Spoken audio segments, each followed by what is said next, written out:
is responsible for the nuclear decay. And we are just talking about the weak force now. हमने पहले किसकी बात किया था? न्यूक्लियर फोर्स की बात किया था. अब हम किसकी बात करेंगे?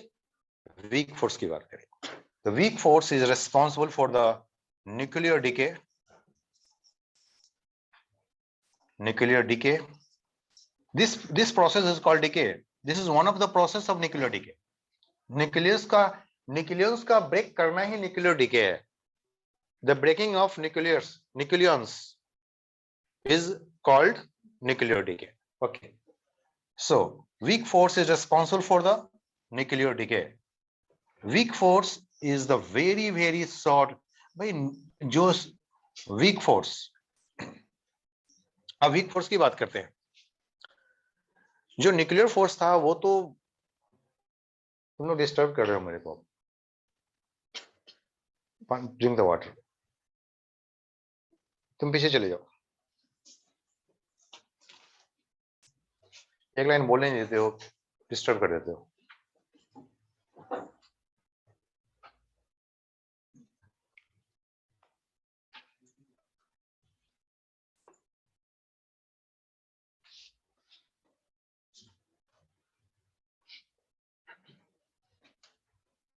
Weak force acts within the protons and acts within the neutrons. अभी नहीं, न्यूट्रॉन का मैंने एग्जांपल अभी नहीं बताया आपको, अभी सिर्फ प्रोटॉन का ही देखा. यहीं से हमारे पास वीक फोर्स आया है, देख लेते हैं पहले. तो वीक फोर्स एक्ट, ये तो इसका रेंज तो और भी शॉर्ट हो गया. भाई न्यूक्लियर फोर्स का रेंज तो कम था ही.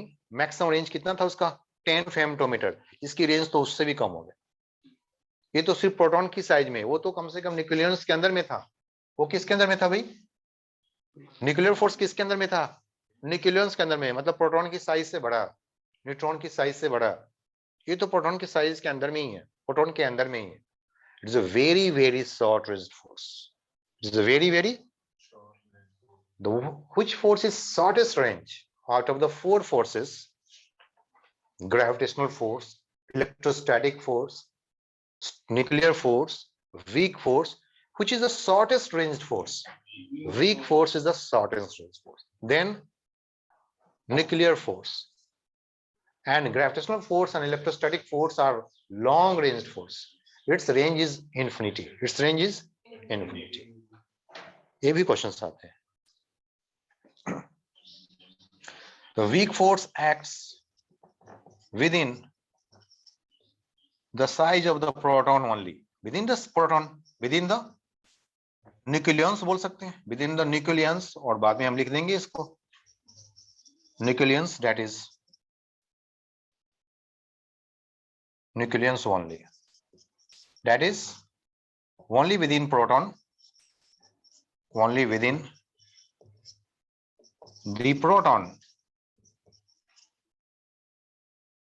or only within the neutron. Within the neutron. हम न्यूट्रॉन वाले भी अब इवेंट अभी करके देखते हैं. Next point. If n/p ratio is greater than 1.6,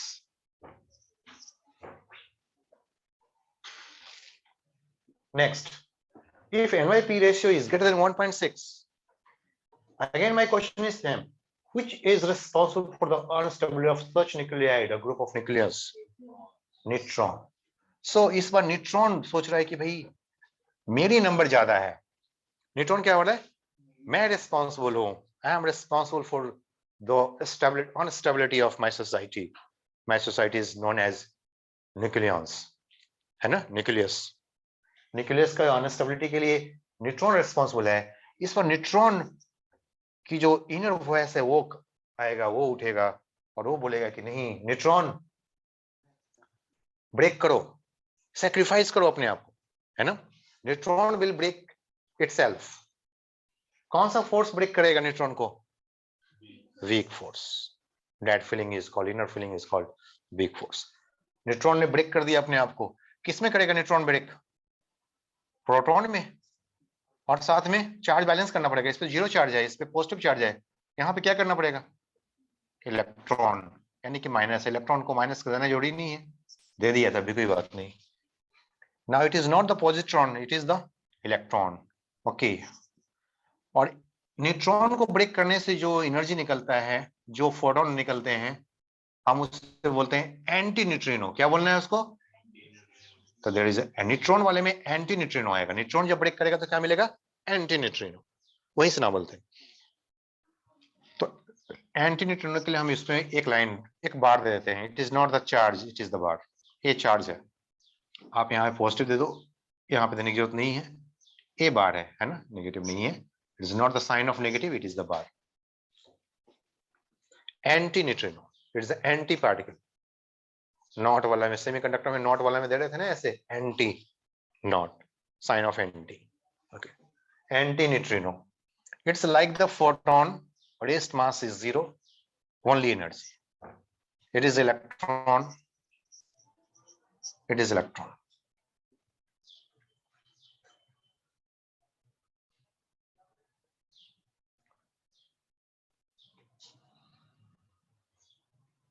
ऐसे कंटिन्यूअस इसी पार्टिकल को, इस इलेक्ट्रॉन को जब डिके होता है, जब न्यूक्लियर डिके होते हैं, तो इस इलेक्ट्रॉन का एक और नाम है बीटा पार्टिकल।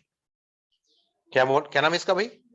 Beta particle. चूंकि इलेक्ट्रॉन है तो इसे बोलेंगे बीटा माइनस पार्टिकल, और वहां पे लिख लीजिए उसको बीटा प्लस पार्टिकल। पॉजिट्रॉन को क्या बोलना है? Beta plus. पॉजिट्रॉन को आप बोल दीजिएगा, जहां पॉजिट्रॉन था ना पिछले वाले में, उसको बोल दीजिए बीटा प्लस पार्टिकल, और यहाँ पे बोलना है beta minus particle. Beta,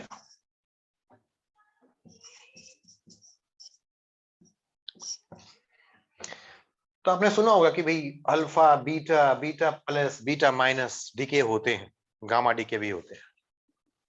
clear है? तो this is the beta minus particle. Beta minus particle कब होते हैं? When n/p ratio is greater than 1.6। Beta plus particle कब होते हैं? When n/p ratio is less than 1।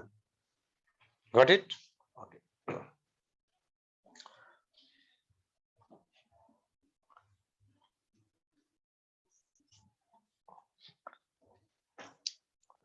Similarly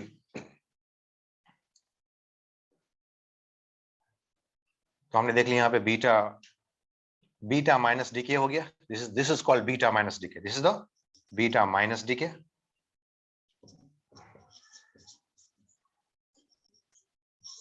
निकलते हैं तो बीटा माइनस, लेकिन नाम पड़ जाता है बीटा माइनस, मतलब डीके प्रोसेस में बीटा माइनस निकल रहा है, तो नाम से बीटा माइनस डीके का मतलब बीटा माइनस तो प्रोड्यूस हो रहा है यहाँ पे, बीटा माइनस का डीके नहीं हो रहा है, लेकिन डीकेइंग प्रोसेस से आता है, that's why it is called beta minus DK.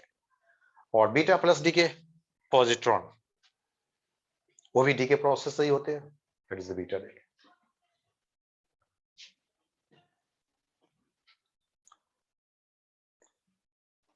हमारे पास एक और भी डीके होता है जिससे बोलते हैं अल्फा डीके। क्या बोलेंगे इसको? Alpha decay. अल्फा का मतलब क्या होता है? Alpha particle means emission of alpha particle. Alpha particle क्या होता है? Helium plus plus. Alpha particle, alpha particle.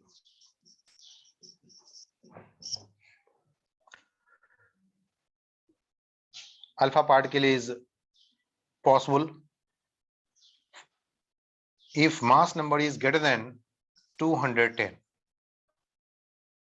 जिसका मास नंबर 210 से ज्यादा हो जाता है ना, उसमें बीटा उसमें अल्फा डीके की पॉसिबिलिटी होती है। उसमें अल्फा डीके की पॉसिबिलिटी होती है।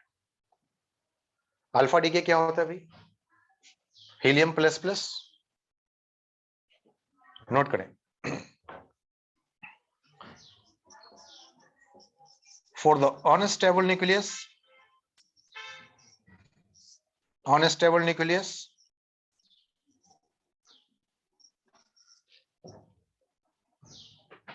having mass number means number of proton plus number of neutron। yes, mass number को हम ए से इंडिकेट कर लें। Mass number A is greater than 210।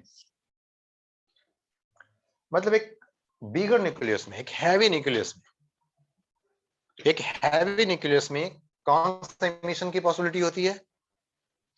Alpha decay का, alpha decay. Okay, alpha decay is possible, alpha particle is emitted, alpha particle may emitted।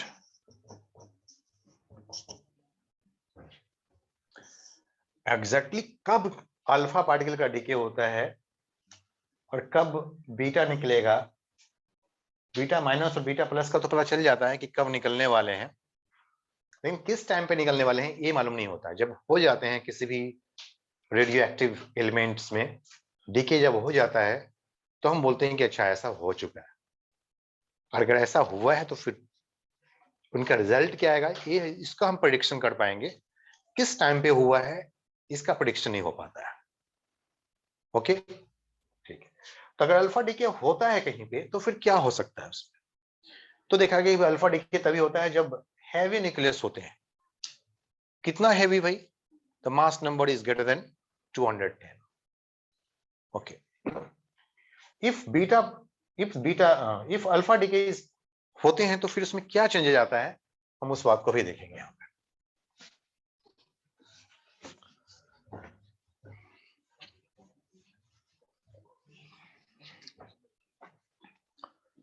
देखें यहाँ पे 4 beta, हमारे पास कोई एक न्यूक्लियस है having mass number A and atomic number Z, it is undergoing beta decay.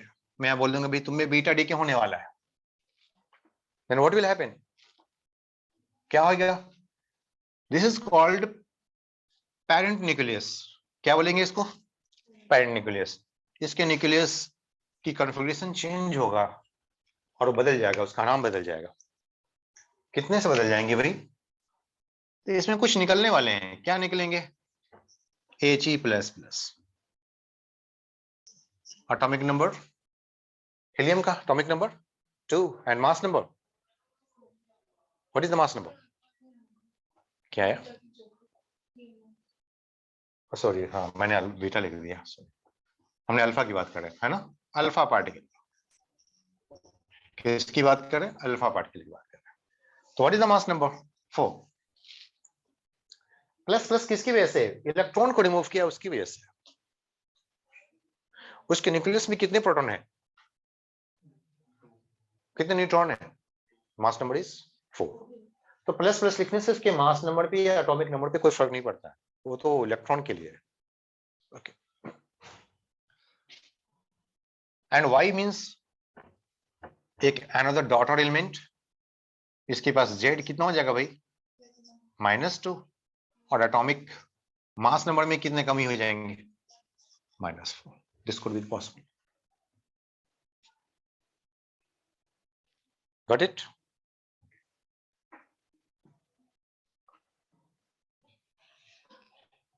अगर किसी, हम इसे बोलते हैं daughter nucleus, is the daughter nucleus is the parent।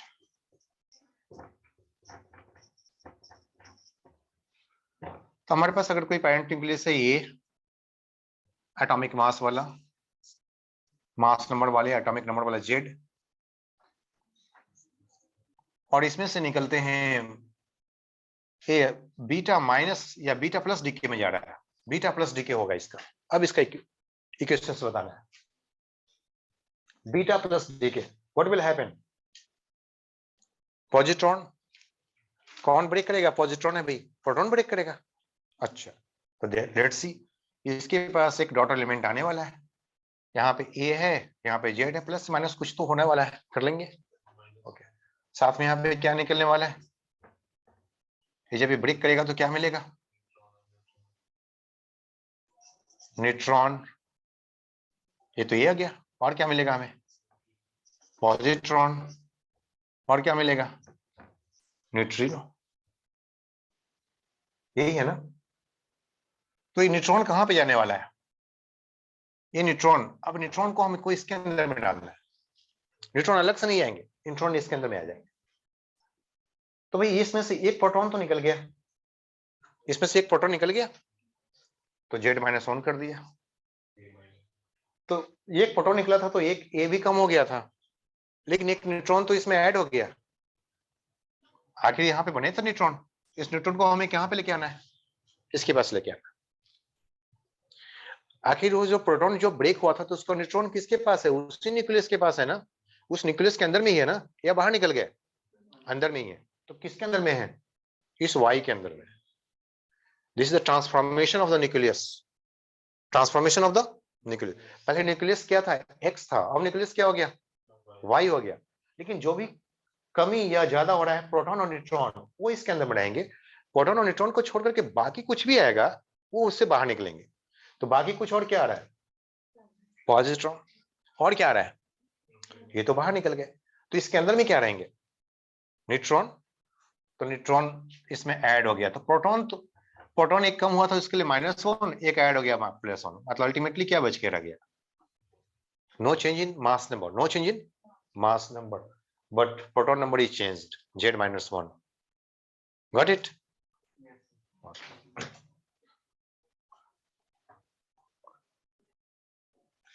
क्या बोलेंगे इसको, बीटा प्लस डीके, क्या है ये, हमने बीटा प्लस डीके देख लिया, नंबर 1 इक्वेशन। नंबर 2, नंबर 3 एक और इक्वेशन लिखते हैं। हमारे पास पेरेंट न्यूक्लियस क्या भाई, X है, इसमें बीटा माइनस डीके होने वाला है। सपोज ऐसा हो गया, बीटा माइनस डीके हो गया, क्यों हुआ कैसे हुआ अब नहीं देखना है, क्यों हुआ वो तो समझ में आ गया पहले। अब बीटा माइनस डीके हुआ है, अब हमें इसकी पूरे इक्वेशंस को लिखना है। बोलिए, बीटा माइनस डीके क्या निकलता है, बीटा माइनस डीके में कौन ब्रेक करता है,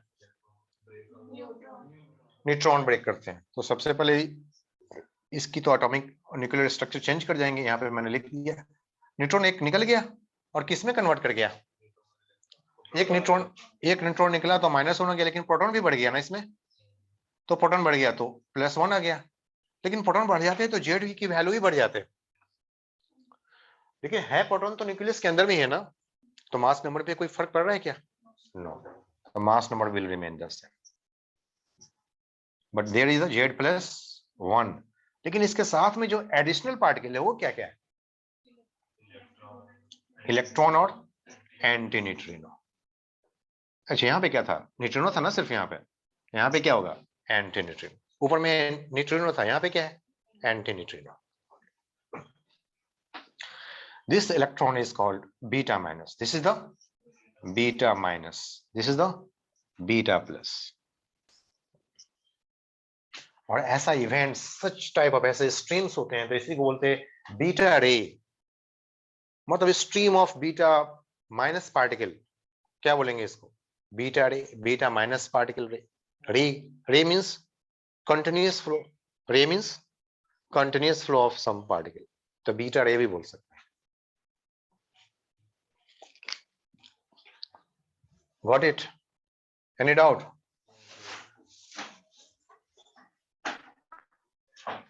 आज की क्लास में आपको ये समझ में आया कि दो तरह के फोर्सेस हैं, एक है न्यूक्लियर फोर्स, दूसरा है वीक फोर्स।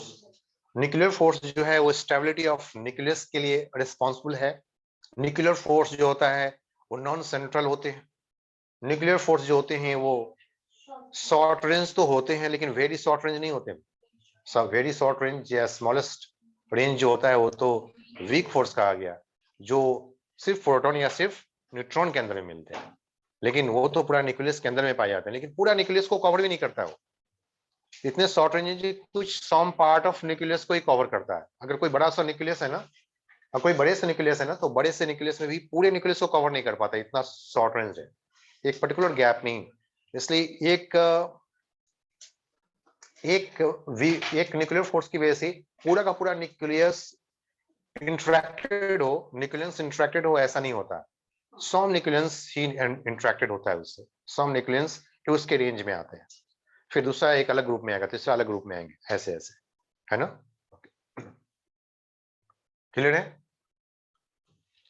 हमने देखा कि जो n और p की जो रेशियो होती है उसी पे सारा कुछ डिपेंडेंट है। अगर n by p की रेशियो 1 से कम हो या 1.6 से ज्यादा हो तो अनस्टेबिलिटी हो जाता है।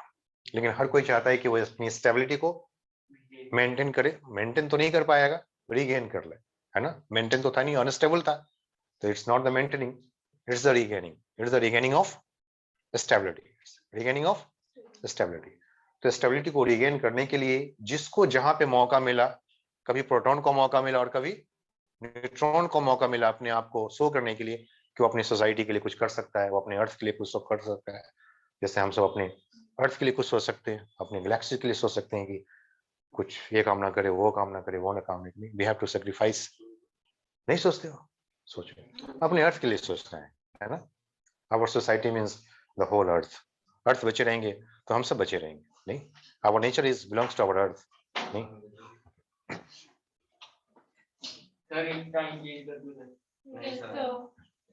तो आज के लिए इतना ही, ठीक है। कल कंटिन्यू कर लेंगे।